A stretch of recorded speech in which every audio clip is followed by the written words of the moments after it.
तो यहाँ पर कंप्यूटर शिक्षक भर्ती के बारे में जो मैंने अभी वीडियो बनाया था, उसकी एक विज्ञप्ति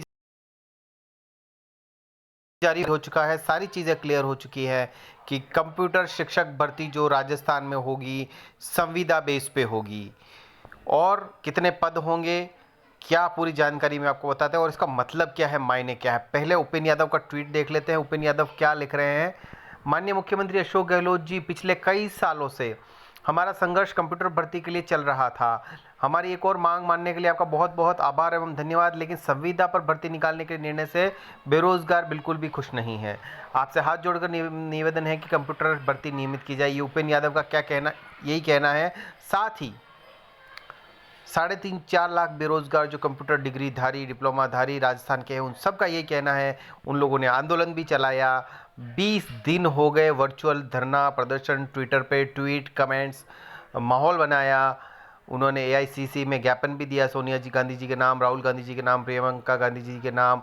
उसके बाद सरकार पे काफ़ी दबाव बन गया। उसके बाद माननीय शिक्षा मंत्री गोविंद सिंह जी डोटासरा का इंटरव्यू भी पर, और उन्होंने जो इंटरव्यू में जो बात कही थी उससे से क्लियर हो गया था कि ये भर्ती संविदा बेस पे होने वाली है, कॉन्ट्रैक्ट बेस पे होने वाली है, नियमित नहीं होने वाली है। दोस्तों, उन्होंने उसमें कहा था उस इंटरव्यू में कि किसी भी प्रकार का शिक्षक बनने के लिए, चाहे वो कंप्यूटर शिक्षक ही क्यों ना हो, उसके लिए टेट या रीट का क्लियर करना बहुत ज़रूरी है, जो कि एक बहुत ही गलत बात कही थी, क्योंकि कई राज्यों में विदाउट रीट और टेट के कंप्यूटर शिक्षक भर्ती नियमित लिए जा रहे हैं। 20 से ऊपर ऐसे राज्य हैं। इसके अलावा केंद्रीय विद्यालय, नवोदय विद्यालय और भी सैनिक स्कूल और भी बहुत सारे सीबीएसई बोर्ड में कंप्यूटर शिक्षक जो हैं वो डायरेक्टली लिए जाते हैं। इनका अलग एग्जाम होता है, लेकिन उसके लिए बीएड अनिवार्य नहीं होती, एसटीसी अनिवार्य नहीं होती, टेट रीट अनिवार्य नहीं होती। लेकिन इनकी मंशा जो थी, इनके नियत में सरकार के कहीं ना कहीं खोट थी, इस वजह से उन्होंने संविदा बेस पे लिया।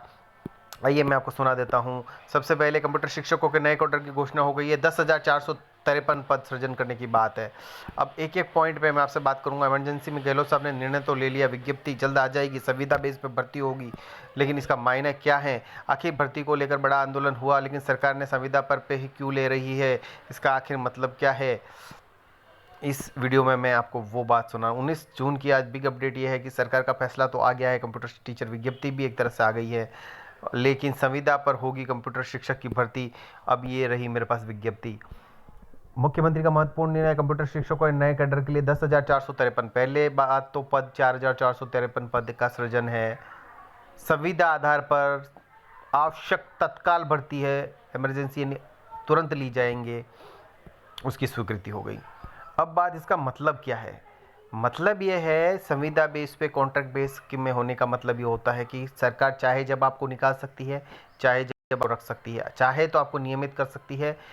दूसरी बात, सैलरी जो है वो एक तृतीय श्रेणी शिक्षक की बात करें तो 45 से 50 हज़ार रुपये नियमित शिक्षक की होती है, लेकिन यहाँ पर जो ये देंगे, इन्होंने नाम भी क्या दिया है, पहला इन्होंने नाम दिया है, इनके जो पद हैं, इनके पद की जो एक तो दूसरा वरिष्ठ कंप्यूटर अनुदेशक, तो 9,862 तो होंगे बेसिक कंप्यूटर अनुदेशक और 591 होंगे वरिष्ठ कंप्यूटर अनुदेशक। ठीक है।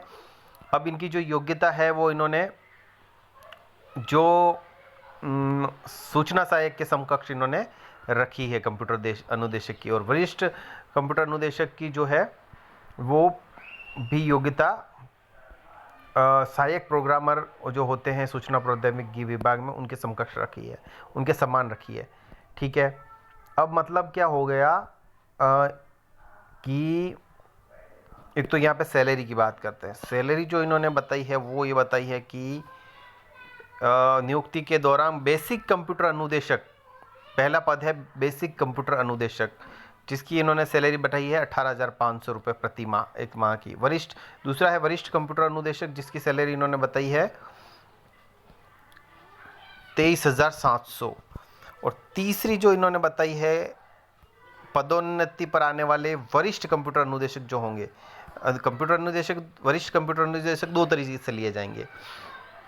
वरिष्ठ कंप्यूटर अनुदेशक के कुल पदों में से 75% सीधी भर्ती से लेंगे, मतलब एग्जाम से लेंगे, और 25% जो होंगे वो जो कार्यरत हैं बेसिक कंप्यूटर के अनुदेशक, उसमें से उनको पदोन्नत करके लेंगे। तो पदोन्नत वालों की जो होगी वो 33,800 सैलरी रहेगी।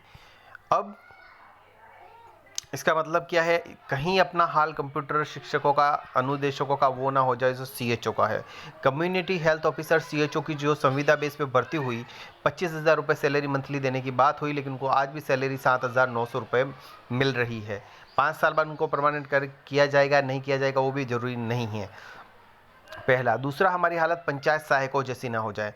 12 से 14 साल हो गए, 8 साल विद्यार्थी मित्र के रूप में काम किया है, 4 साल उन्हीं का नाम पंचायत सहायक कर दिया, 6,000 रुपये उनकी सैलरी है, संविदा बेस पे हैं, चाहे तो कभी भी निकाल सकते हैं। अभी 10% उनकी सैलरी बढ़ाई है, 6,600 हो गई है, और 1 साल के लिए उनका टाइम पीरियड भी बढ़ा दिया है। ये मैटर तो कल कंप्यूटर शिक्षक वालों के क्यों ना, इनको नियमित क्यों नहीं लिया गया। नियमित लेने में ये था कि बहुत ज़्यादा पैसा देना पड़ता, जो 18,000 दे रहे हैं वहाँ पे 45 से 50,000 रुपये देने पड़ते, जो कहीं ना कहीं इसके ऊपर इनका करोड़ों रुपए का भार इनकी सरकार के ऊपर आता। लेकिन जिन लोगों ने डिग्री, डिप्लोमा, बड़ी बड़ी डिग्रियां कर रखी हैं, बीसीए, एमसीए, ऐसे नहीं हो जाती दोस्तों, लाखों रुपए लगते हैं। BSc, MSc in computer science IT, MTech, BTech computer science in IT, ये बड़े बड़े प्रोफेशनल कोर्स है दोस्तों, जिनके लिए लाखों रुपए खर्च होते हैं और अपना टाइम, मनी इन्वेस्ट होता है, मेहनत लगती है। एक प्रोफेशनल डिग्री कोर्स है, वो बंदा 45 से 50,000 रुपये अगर कमा लेता तो वो बिल्कुल डिज़र्व करता है। 18,000 रुपये में अस्थायी तौर से लेना कितना गलत है। लेकिन आप सब लोग इसका विरोध करें, सब लोग एकजुट हों, अच्छे तरीके से ट्विटर पे या सोशल मीडिया पे जैसे भी अभियान चलाना है चलाएं और इसको नियमित करवाने की कोशिश करें। इसी आशा विश्वास के साथ मैं लोकेश जैन, लेक सिटी जिलों की नगरी उदयपुर से एक बार फिर इजाज़त चाहता हूँ। थैंक यू सो मच दोस्तों।